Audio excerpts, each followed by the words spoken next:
when we heard that number 3 was happening, I was deeply excited. I didn't expect it, I really didn't. Like, we sort of dreamed of it. And the first 2 films we shot in beautiful Toronto, and it was gorgeous, as Chicago. And we really had a great time. We really explored Toronto and had a really good time. It was a good bonding time. The first film was 22 years ago. Second film was 7 years ago. So when we heard about this one and there was a whisper on the ground that it was going to be in Greece, it was ridiculously exciting.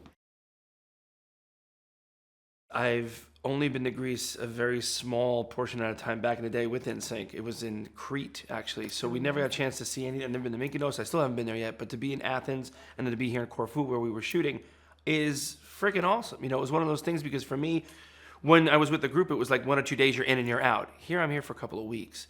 So then it's first of like getting adjusted to the time zone. And then it was finally, all right, let's go to this beach. Let's check out this place. Let's have a drink here. Let's find out just culture. Let's just go see this. Let's go see the Poseidon's, building of this and that. And it was just really, really cool just to be able to have the time to do that and to be here in Greece. We get to do all the really fun stuff. Like suddenly we're on a travelogue of Greece doing everything fun that you could possibly want to do in Greece. And there we are doing it together and having a ball because he's always cracking me up, making me laugh. So to be here all together has been incredible. It's like a reuniting of a true family. And we have this added bonus of all these delicious new characters. And the new actors that are in this movie are just, honestly, stars on the rise. Like the young actors who have been cast in the roles of Christos, Kama, and of course we have beautiful Elena back playing Paris, and Elias playing Aristotle. So we've just got a wealth of new characters. Honestly, having Nia as the director, she always, to be honest, always felt like the director to me. Because, she was the one that wrote everything on paper. She was the one that was her family. So we always went to her and kind of was like, hey, what do you feel? Or what is this? Or what should I do? How should I do it? And that's kind of how it went about from 1, 2, and 3. That's the truth. I mean, the passion and the heart of this story coming from her and her true life, it always informed everything that the past 2 directors, they guided beautiful films and films that were delightful to watch. But Nia was truly the heart of it, and we did run everything by her, and we wanted her input always. And it was always fun to be in a scene with her, and then, she often would let us all run over and look at playback, and that's a lot of fun, and do it again. And having her actually sitting at that director's chair has been so exciting. And I've been pulling my camera out all the time and taking pictures of it because I just feel like a proud cousin, sister, true. Whatever. It's just gorgeous watching her do it. Agreed. Yeah, because she's doing, all she's 3 doing hats. A great job. She's writing, she's directing, and she's acting in it as well. It's exciting. So it's interesting when she's like, all right, cut. Now I have to get into makeup. Bye. And she goes off and then comes back. So, it's a lot of hard work, but, we try to, for us, I think that's what's great about her, and I think the reason why she did bring a lot of us and pretty much all of us back was due to the fact that she trusts us. She knows that we're going to handle the job and do what we need to do, and she can worry about what she needs to do there on that side. It's almost like, all right, yep, cool, great, I love it. All right, perfect, let's go. It's been kind of interesting because of the fact that, as you know, that Michael Constantine passed away, who played Gus. Who played our uncle, basically. Yeah. And, it was one of the things, because I remember that they were even talking about, they had the script and everything was written, it was done, we were ready to kind of go. And, obviously the pandemic hit and everything hit, and then he got very sick. And I even remember her, telling us that he's texted, even saying, oh, you know what, go do the film without me, blah, blah, blah, even if I'm, not okay, kind of thing. And sadly enough, he did pass. And we were like, okay, I guess we're not doing this. This is not happening now. And she found a way to pay an amazing homage to him, but also, really open up the Portocalis family a lot more. Yeah. You get to see them a lot more. And to write such an interesting twist of journey for him. He's not in our film, he's in all of our hearts. He's not physically there, but he's really present.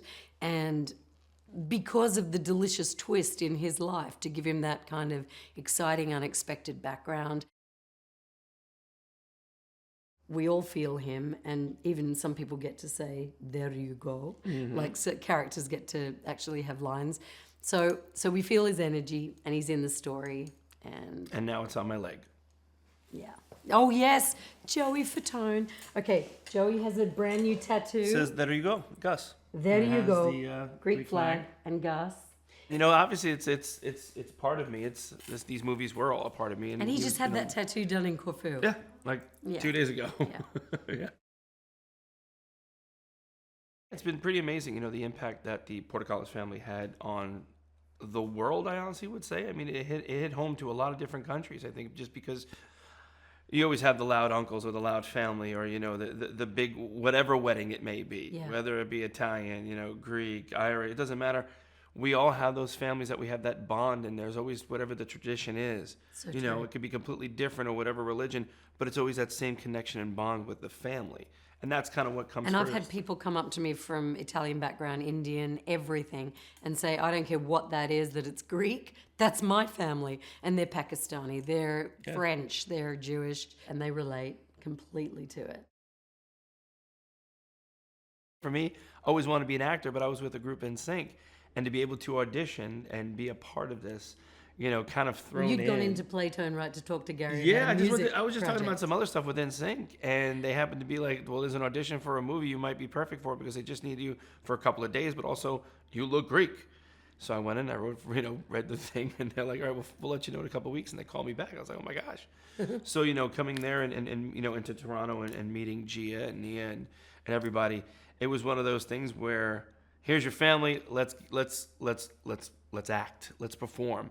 And then as you start acting, though, you start performing and hanging out and then spending time. And then again, 22 years later, we're still here. The third one. What's really cool about the third one? I think it's now that perfect timing. Oh my God! Everybody needs this kind of. The world film, has been a little sad the last few years. I mean, there's always a lot of heavy stuff going on in the world, but it's ready for another My Big Fat Greek Wedding. It just really is. I love for audiences in this film that it's dealing with acceptance and actually being on your own journey. Even though there's a wedding, and even though each of the films has had a wedding, this one for me is really about a solo journey, but in the most joyous way. Gus is gone. Maria is now on her own. Nia's character Tula is on her own journey for her father. And it's just, we meet the new character Victory, who's incredible. And Alexandra has raised that boy alone. It's really about solo journeys, but uniting of a whole village. It's a very strong film. It made me cry my eyes out, this film.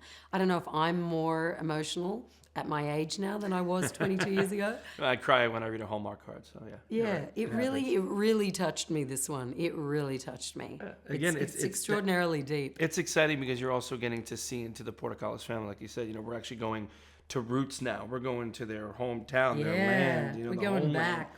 So I think that's what's really cool, to get a chance to now see the culture of, and I mean, obviously of Greece and the culture of what they have to offer and everything. So it's really cool.